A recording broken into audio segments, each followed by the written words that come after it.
আসসালামু আলাইকুম। Copa del রের সেমিফাইনালের প্রথম লেগ অ্যাটলেটিকো মাদ্রিদ এবং বার্সেলোনার মধ্যে আসলে যে ম্যাচটা অনুষ্ঠিত হয়েছে, প্রথম হাফে একেবারে দুর্দান্ত ছিল অ্যাটলেটিকো মাদ্রিদের জন্য। একেবারে লাইটিং স্পিড ফুটবল যেটাকে বলা হয় আসলে।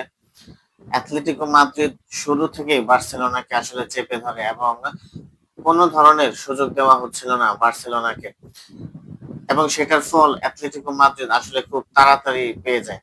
ম্যাচের মাত্র ১৩ মিনিটের মধ্যেই অ্যাটলেটিকো মাদ্রিদ ২-০ গোলে এগিয়ে যায় এবং সেখান থেকে কিন্তু বার্সেলোনা ম্যাচ থেকে অনেকটাই পিছিয়ে যায় ধরে নেওয়া হয়।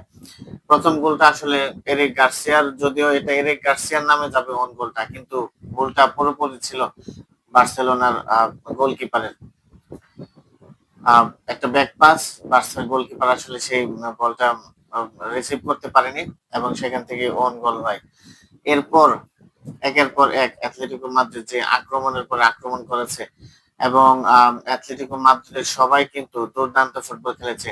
গ্রিজম্যান গোল করেছে, জুলিয়ান আলভারেজ যে কিনা ফর্মে ছিল না, এটা জুলিয়ান আলভারেজের জন্য আসলে ফর্মে ফেরার একটা দুর্দান্ত উপলক্ষ ছিল। জুলিয়ান আলভারেজ গোল করে এই ম্যাচে প্রথমার্ধেই অ্যাটলেটিকো মাদ্রিদ কিন্তু ৪-০ গোলে এগিয়ে যায় এবং বরাবর যেটা বলা হচ্ছিল বার্সার যে ট্যাকটিক্স, বার্সেলোনা কিন্তু অনেক বেশি হাইলাইন খেলে অপোনেন্টকে একেবারে ন্যারো করে দেয়, যে স্পেস যেন অপোনেন্ট না পায় এবং সেখান থেকে বল উইন করে কাউন্টার অ্যাটাক, এবং সেখান থেকে কিন্তু অ্যাটলেটিকো বার্সেলোনা এভাবেই খেলে আসছে এবং হ্যান্সি ফ্লিকের কিন্তু এটাই ট্যাকটিক্স।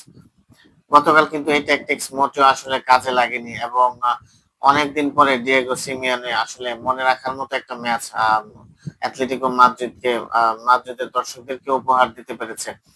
প্রথমার্ধটা পুরোটাই ছিল আসলে অ্যাটলেটিকো মাদ্রিদের জন্য, যদিও বার্সেলোনাও আক্রমণের চেষ্টা করছিল, দুই একটা হাফ চান্স তারাও ক্রিয়েট করেছে, কিন্তু সর্বোপরি এটা পুরোটাই আসলে অ্যাটলেটিকো মাদ্রিদের ক্রেডিট। বলা যায় যে ফার্স্ট হাফে যখন অ্যাটলেটিকো মাদ্রিদ ৪-০ গোলে এগিয়ে যায়, সেখান থেকে কিন্তু আসলে মোটেও বার্সার জন্য ম্যাচে ফেরা আসলে সহজ ছিল না। সেকেন্ড লেগ যদিও রয়েছে, কিন্তু সেখান থেকে ওই সেকেন্ড লেগ ফার্স্ট লেগে যেহেতু ৪-০ গোলে বার্সেলোনা আসলে হেরে গিয়েছে, সেখান থেকে আসলে সেকেন্ড লেগে গিয়ে তারা কামব্যাক করবে এটা আশা করাটা যদিও অনেক বেশি ভুল বলা হবে, কারণ ৪-০ গোলে হেরে যাওয়ার পরে, হ্যাঁ যদিও এই মুহূর্তে বার্সেলোনা হচ্ছে অ্যাটাকিং এর দিক থেকে ইউরোপের টপ ১-২টা টিমের মধ্যে রয়েছে, কিন্তু তারপরেও ৪-০ গোল হেরে যাওয়ার পরে তারা নো ক্যাম্পে গিয়ে ম্যাচে ফিরে আসবে, সেটা আসলেই একটা হিমালয়ের পাহাড় টপকানোর মতো ব্যাপার। এই হাইল্যান্ড ট্যাকটিক্স আসলেই বার্সেলোনা যেদিন আসলে হারে সেদিন কিন্তু আসলে আর ম্যাচে ফেরার মতো কোনো উপলক্ষ থাকে না। আমরা যদি দেখি আসলে এই হাইল্যান্ড ডিফেন্সে এটাই হচ্ছে যে অপোনেন্ট যখন অ্যাটাক করে কাউন্টার অ্যাটাক, সেখান থেকে কিন্তু বার্সেলোনার যে ডিফেন্স, সেখান ভালো নাম্বার ডিফেন্স কিন্তু থাকে না, যেমন ২-২ এবং ৩-৩ হয়ে যায় অনেক সময়। সো এই বিষয়গুলো আসলে হ্যান্সি ফ্লিকের কাজ করা জরুরি এবং দুর্দান্ত খেলেছে অ্যাটলেটিকো মাদ্রিদের, আসলে প্রশংসা করতেই হবে। রাইট ব্যাক নাহেল মলিনা থেকে শুরু করে জুলিয়ান আলভারেজ, গ্রিজম্যান, লরিয়েন্টেকে একসময় ফুলব্যাকে খেলানো হতো এবং ফুলব্যাক কিন্তু সে ভালো করতে পারতেছিল না, যখনই তাকে মিডফিল্ডে নিয়ে আসা হয়েছে সে কিন্তু একের পর এক দুর্দান্ত ভাবে পারফর্ম করে গিয়েছে। এবং এটাই হচ্ছে একটা ভালো কোচ, যিনি তার হচ্ছে একটা দূরদর্শিতা, যে তার প্লেয়ার যদি আসলে কোনো জায়গায় ভালো খেলতে না পারে সেখান থেকে তার পজিশনটা চেঞ্জ করে দেওয়া, এটাও কিন্তু একটা বড় বিষয়। তো সবকিছু মিলিয়ে অ্যাটলেটিকো মাদ্রিদের জন্য দুর্দান্ত একটা ম্যাচ গিয়েছে এবং অনেকটাই ধরে নেওয়া যায় যে তারা হয়তোবা ফাইনালে চলে গিয়েছে।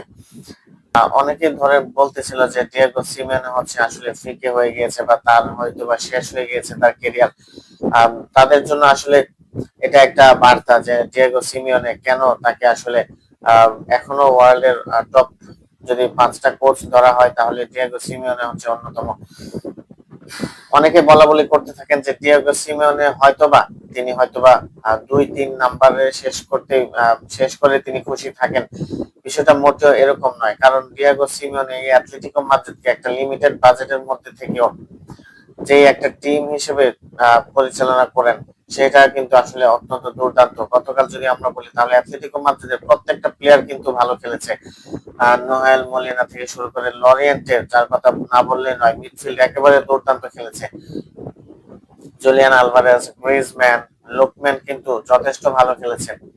এবং এই যে জুলিয়ান আলভারেজ, গ্রিজম্যান এবং লুকম্যানের যে কম্বিনেশন, সেটা কিন্তু আসলে বার্সেলোনা বারবার মার খেয়েছে সেখানে। বার্সেলোনার এই যে হাইল্যান্ড ডিফেন্স, এই হাইল্যান্ড ডিফেন্স কিন্তু আসলে বার্সার জন্যই একটা ক্ষতির কারণ এবং ভয়ের কারণ। দেখা যায় যে পুরো সিজনে হয়তোবা এই এই এই ট্যাকটিক্স কাজে লাগছে, কিন্তু একটা যে ডিফাইন মূলক যে ম্যাচগুলো আছে, যে ম্যাচগুলো আসলে ডিফাইন করে যে পরবর্তীতে আসলে কি হতে যাচ্ছে, হয়তোবা সেমিফাইনাল, হয়তোবা ফাইনাল। গত গত লাস্ট সিজনে আমরা কিন্তু দেখেছি একেবারে শেষ মুহূর্তে গিয়ে সেই ইন্টার মিলানের সাথে কিন্তু চ্যাম্পিয়ন্স লিগটা বার্সেলোনা হেরে এসেছে। এবং এই সিজনেও ঠিক এই মুহূর্তে এই কোপা দেল রেতেও কিন্তু আমরা দেখলাম যে একেবারে শেষ শেষ একটা ডিফাইন ম্যাচে এসে বার্সা কিন্তু আসলে হেরে যাচ্ছে। এবং এই হাইল্যান্ড ডিফেন্স কিন্তু আসলে খুবই খুবই আসলে রিস্ক একটা ব্যাপার হয়ে যাচ্ছে, কারণ হাইল্যান্ড ডিফেন্সের ট্যাকটিক্স হচ্ছে হ্যান্সি ফ্লিকের যে অপোনেন্টকে আসলে অনেক বেশি ন্যারো করে দেওয়া, যে অপোনেন্টকে খুব বেশি স্পেস দেওয়া যাবে না। কিন্তু সেটা করতে গিয়ে হিতে যখন বিপরীত হয়, তখন কিন্তু বার্সা এমন ভাবে ম্যাচ হারে যেখান থেকে আসলে ফিরে আসারও সুযোগ থাকে না। কাউন্টার অ্যাটাকে বার্সার অবস্থা, সিচুয়েশন অনেকটা এমন হয়ে যায় যে 2 জন ভার্সেস 2 জন অথবা 3 জন ভার্সেস 3 জন। এবং এখান থেকে কিন্তু বার্সা গোল খেয়ে কিন্তু সেই ম্যাচ থেকে একেবারে ছিটকে পড়ে যায়। এবং অ্যাথলেটিকো মাদ্রিদ কিন্তু আসলে দেখিয়েছে যে কিভাবে আসলে খেলতে হয় এবং কিভাবে আসলে ম্যাচে ফিরতে হয়, এবং একটা হাইল্যান্ড ডিফেন্সিভ টিমকে আসলে কিভাবে পরাজিত করা যায়। মানে 1 মিনিটের জন্য কিন্তু গতকাল বার্সেলোনাকে আসলে অ্যাথলেটিকো মাদ্রিদ প্লেয়াররা এবং সিমিওনে তারা কেউ কিন্তু আসলে ফুরসত দিতে চায়নি। দম নেওয়ার যে সুযোগ, সেটাও কিন্তু আসলে বার্সেলোনাকে দেওয়া হয়নি, একেবারে কোণঠাসা করে রাখা হয়েছে পুরো ম্যাচ জুড়ে বার্সেলোনাকে। বলা যায় যে একেবারে কুপকাত করে দেওয়া, কোন ধরনের সুযোগ কিন্তু বার্সেলোনা আসলে পায়নি। কি মিডফিল্ড, কি অ্যাটাকিং, কি ডিফেন্স, সব প্রত্যেকটা জায়গায় কিন্তু অ্যাথলেটিকো মাদ্রিদ বার্সেলোনা থেকে অনেক অনেক বেশি এগিয়ে ছিল। এবং সেকেন্ড লেগ যদিও আছে, কিন্তু সেটা হয়তোবা বার্সার জন্য আর সম্ভব না। হিমালয় টপকানোর মতো ব্যাপার এটা এখন হয়ে গিয়েছে বার্সেলোনার জন্য। কোপা দেল রের সেমিফাইনালে অ্যাথলেটিকো মাদ্রিদ আসলে যে ম্যাচটা বার্সেলোনার সাথে খেলেছে, এখান থেকে কিন্তু আসলে ইউরোপের অন্যান্য যে দলগুলো বা লা লিগাতে এখনো যে বার্সার অন্যান্য যে অপোনেন্ট গুলো আছে, তারা কিন্তু আসলে ঠিক এই জায়গাটা থেকে শিক্ষা নেবে যে বার্সেলোনাকে আসলে হারাতে গেলে বা বার্সেলোনাকে ডমিনেট করতে গেলে, বার্সেলোনাকে টেক্কা দিতে গেলে যেই ধরনের অ্যাপ্রোচ দরকার, সেটা হয়তোবা এই অ্যাথলেটিকো মাদ্রিদের কাছ থেকে আসলে তারা নেবে। এবং সামনে হয়তোবা আমরা দেখতে পাবো যে বার্সার যে অপোনেন্ট, বার্সার যে শত্রুরা আছে বার্সাকে আক্রমণ করার জন্য, তারা হয়তোবা এই ট্যাকটিক্স থেকে আসলে শিক্ষা নেবে যে হয়তোবা আমরা বার্সাকে এইভাবে আক্রমণ করতে পারি, এবং এইভাবে আক্রমণের দ্বারা হয়তোবা বার্সা দুর্বল হয়ে যাবে।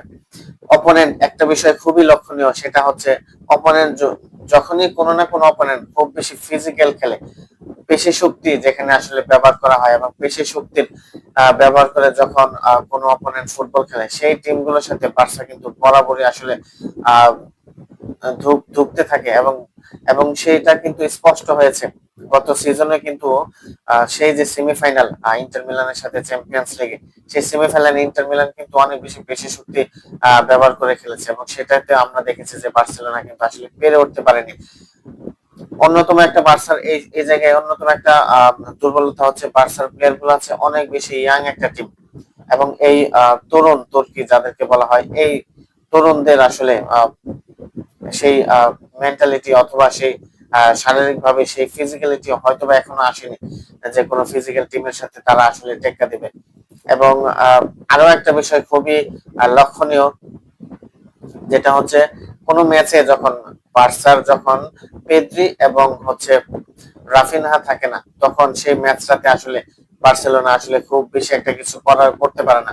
যখন রাফিনহা কিন্তু বার্সার জন্য অত্যন্ত গুরুত্বপূর্ণ একটা প্লেয়ার, যে প্লেয়ারকে আসলে আসলে তাকে তার যেই অভাব, সেটা কিন্তু বার্সেলোনা ম্যাচে বারবার আসলে প্রমাণ পাই যে আসলে এক সাইডে যখন রাফিনহা থাকে এবং অন্য সাইডে যখন লামিনী ইয়ামাল থাকে তখন কিন্তু অন্যরকম একটা বার্সাকে আমরা দেখতে পাই। কিন্তু গতকাল আমরা দেখেছি যে পেদ্রিও ছিল না মাঠে এবং রাফিনহা ছিল না, সেখান থেকে লামিনী ইয়ামাল কিন্তু বারবার চেষ্টা করছিল, কিন্তু ওইভাবে কিন্তু আসলে ফলপ্রসূ হয়নি, ইফেক্টিভ হয়নি বার্সার অ্যাটাক গুলো। ওইখানে যদি রাফিনহা থাকতো অথবা পেদ্রি থাকতো মিডফিল্ডে, ম্যাচের সিনারিও কিন্তু আমরা অন্যরকম হলেও দেখতে পারতাম, অথবা হয়তোবা অ্যাটলেটিকো মাদ্রিদ এরকম একেবারেই ফুল অ্যাটাক, ফুল স্পিডে বা ফুল গিয়ারে যে অ্যাটাক করেছে সেটা কিন্তু হয়তোবা হতো না। অনেকদিন পরে বার্সার যে লেফট ব্যাক ছিল বালদে, সে কিন্তু আসলে একটা বাজে ম্যাচ তার জন্য গিয়েছে এবং বালদে কিন্তু খুব বেশি কিছু করতে পারেনি। অন্যদিকে অ্যাথলেটিকো মাদ্রিদের প্রত্যেকটা প্লেয়ার কিন্তু আসলে দুর্দান্ত খেলেছে। লরিয়েন্টের কথা বলতে হয়, এতদিন তাকে হয়তো বা ফুল ব্যাক খেলানো হয়েছে, যখনই তাকে মিডফিল্ডে নামানো হয় তিনি কিন্তু আসলে তার নিজের চেহারা, তার জাত চেনাতে আসলে শুরু করেন এবং লরিয়েন্টে মিডফিল্ডে একেবারেই দুর্দান্ত করেছে। গ্রিজম্যান গোল করেছে, লুকম্যান 3 নম্বর গোলটা করেছে এবং জুলিয়ান আলভারেজ করেছে 4 নম্বর গোলটা, এবং 4টা গোল প্রথমার্ধে হয়ে যাওয়ার পরে ম্যাচ কিন্তু ওইখানেই একেবারে শেষ হয়ে গিয়েছে বার্সেলোনার জন্য। কামব্যাক করাটা অত্যন্ত কঠিন হবে এবং এটা আসলে অনেকটা অসম্ভব ব্যাপার। ডিয়েগো সিমিওনের সেকেন্ড লেগে হয়তোবা তার ট্যাকটিক্স থাকবে যে গোল না খেলেই হলো, এবং 4টা গোল ডিয়েগো সিমিওনের হাতে অপশন রয়েছে। এবং যদি তিনি আমরা অনেক সময় দেখি যে সিমিওনে কিন্তু দরকার হলে বাস পার্কিং খেলাও তিনি খেলেন, হয়তোবা ক্যাম্প নোতে যখন সেকেন্ড লেগ হবে তখন ডিয়েগো সিমিওনে কিন্তু ওই বাস পার্কিং ট্যাকটিক্সে কিন্তু যেতে পারেন। ইংলিশ প্রিমিয়ার লিগের দিকে যদি আমরা যাই, আর্সেনাল কিন্তু আবারও সেই বটলিং করতে যাচ্ছে, হয়তোবা ব্রেন্টফোর্ডের সাথে তারা 1-1 গোলে ড্র করেছে এবং 2টা গুরুত্বপূর্ণ পয়েন্ট এই মুহূর্তে এসে সিজনের একেবারে লাস্ট মোমেন্টে এসে কিন্তু তারা এই যে 2টা পয়েন্ট ব্রেন্টফোর্ডের সাথে তারা ড্র করেছে এবং 2টা পয়েন্ট কিন্তু তারা আসলে লুজ হয়ে গিয়েছে তাদের জন্য। এটা কিন্তু আর্সেনালের জন্য ট্রফি জেতার ক্ষেত্রে অত্যন্ত গুরুত্বপূর্ণ ভূমিকা পালন করতে পারে। বলা হয় আর্সেনালের জন্য একটা কথা কিন্তু আছে যে হাতি গাছে তো ঠিকই ওঠে, কিন্তু সেই গাছ থেকে আসলে হাতি নামতে পারে না। এটা হয়তোবা এখন অনেকেই আবারও বলা বলি শুরু করেছেন। ম্যানচেস্টার সিটির সাথে আর্সেনালের এখন পয়েন্টের ব্যবধান গিয়ে দাঁড়িয়েছে 4 পয়েন্টে। আর্সেনাল যদি সামনের আর কোনো একটা ম্যাচ যদি হেরে বসে তাহলে কিন্তু এটা এখন অনেকটা 50-50 হয়ে যাবে। ম্যানচেস্টার সিটির কাছে এখনো কিন্তু সুযোগ রয়েছে।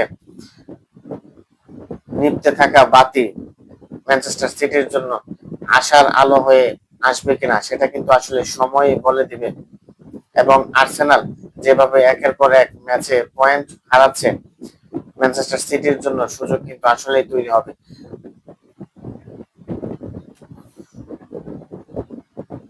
ধন্যবাদ সবাইকে।